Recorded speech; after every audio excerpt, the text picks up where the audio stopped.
구약의 백성들은 이 광야 생활을 할 때 성막을 중심으로 해서 그들은 생활을 하게 되었습니다.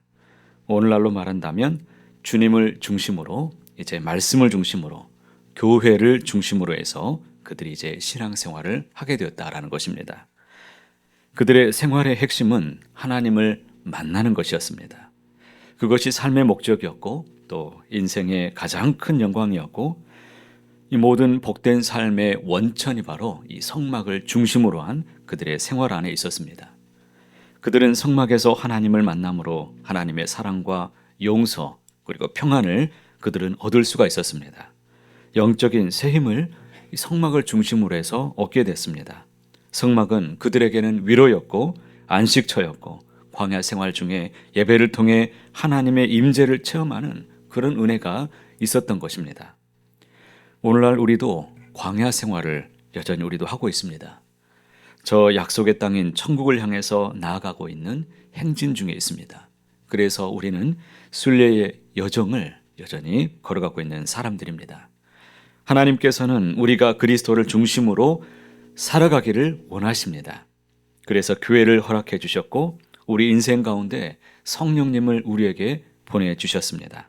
그래서 우리는 참 성막이 되시는 이제는 예수님을 중심으로 살 수 있게 되었습니다.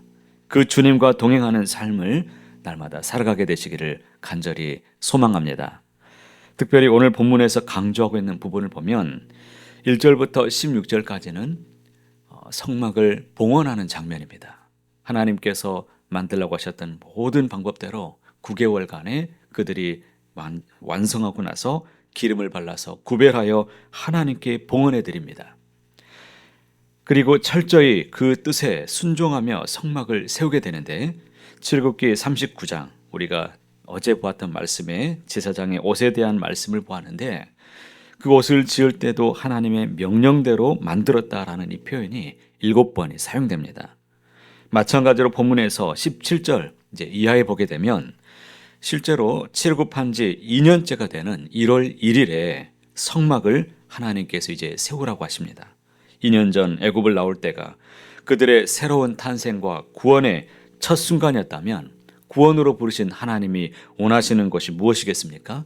이제는 성막을 지어서 세운 그날은 하나님의 임재를 체험하는 본격적인 은혜의 시작점이라고 할 수 있는 것입니다. 그러니까 하나님께서 우리를 구원으로 부르신 목적이 무엇입니까? 그것은 이제 하나님과 함께하는 삶을 살아가도록 우리를 불러주셨다라는 것입니다. 본격적으로 성막을 세우게 되는 때부터 보게 되면 하나님의 명령을 따라서 했다는 이 표현도 7번이 이제 기록이 됩니다.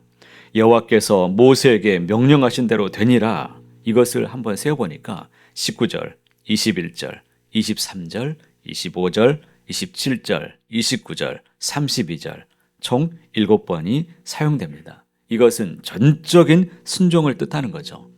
전적인 순종만이 우리의 인생과 가정 그리고 교회와 내 나라, 내 삶 모든 것을 하나님께서 아름다워지도록 세우는 일이 되는 것이기 때문에 여러분 아주 중요합니다.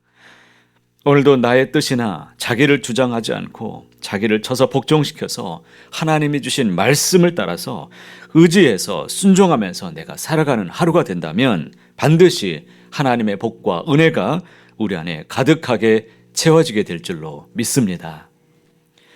어떤 며느리가 친정에 이제 시집을 와서 생활하고 있는데 친정 때문에 시댁에 와서 생활하는데 친정 때문에 고민이 참 많았어요.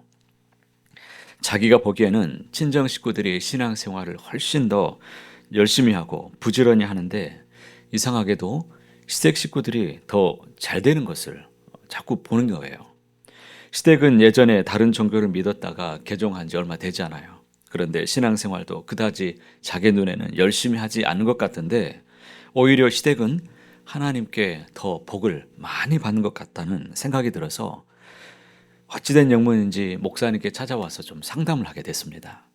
그래서 목사님이 자초지종을 다 들어보고 나서 하는 말씀이 제가 시댁 식구와 이 친정을 다 직접 보지는 못했지만 아마도 시댁 식구들은 누군가 자기들에 대해서 잘못을 했을 때 하나님이 이게 아니다 그러면 빨리 그것에 태도를 바꾸고 또 용서도 하고 그렇게 살아가는 것 같습니다. 반면에 친정 식구들은 신앙생활은 열심히 하는 것 같은데 무엇인가 자기 마음에 미움이 있을 때 그것을 빨리 풀지 못하고 하나님의 말씀이 들려올 때도 자세를 잘 바꾸지 않는 것 같습니다.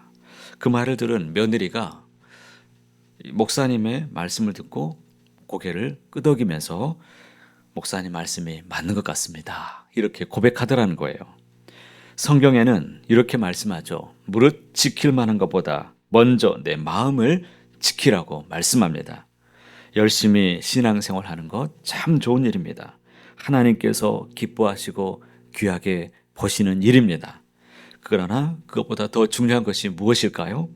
하나님 앞에 그 말씀, 주시는 그 말씀에 내가 더 순종하는 것, 이것이 더 귀한 일인 줄 믿습니다. 하나님은 순종이 제사보다 더 낫다라고 우리에게 말씀하십니다.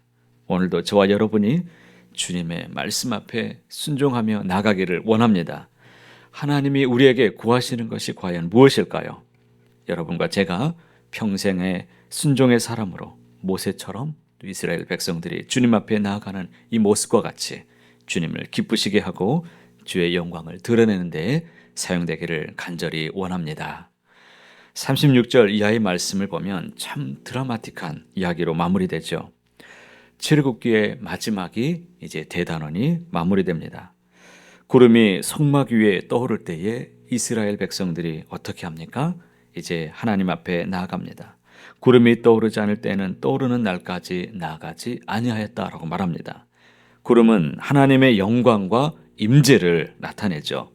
거룩하신 하나님께서 내 삶 가운데에서도 말씀하시면 내가 따라가고 하나님이 말씀하지 않으시면 기다리는 우리의 믿음이 되기를 간절히 바랍니다. 반드시 꼭 기억하십시오. 구름이 떠오르지 않을 때는 떠오르는 날까지 나아가지 아니하였다. 이 한 절 말씀만 오늘 묵상하고 또 새겨보고 살아가는 날이 된다면 우리 안에 참 은혜가 충만히 임하게 될 줄 믿습니다. 이것이 성도의 삶입니다. 이러한 이스라엘 백성들에게 하나님은 당신의 영광을 충만히 보여주셨습니다. 이러한 성도들에게 오늘 하나님은 주님의 영광을 반드시 보여주실 것이리라 저는 확신합니다.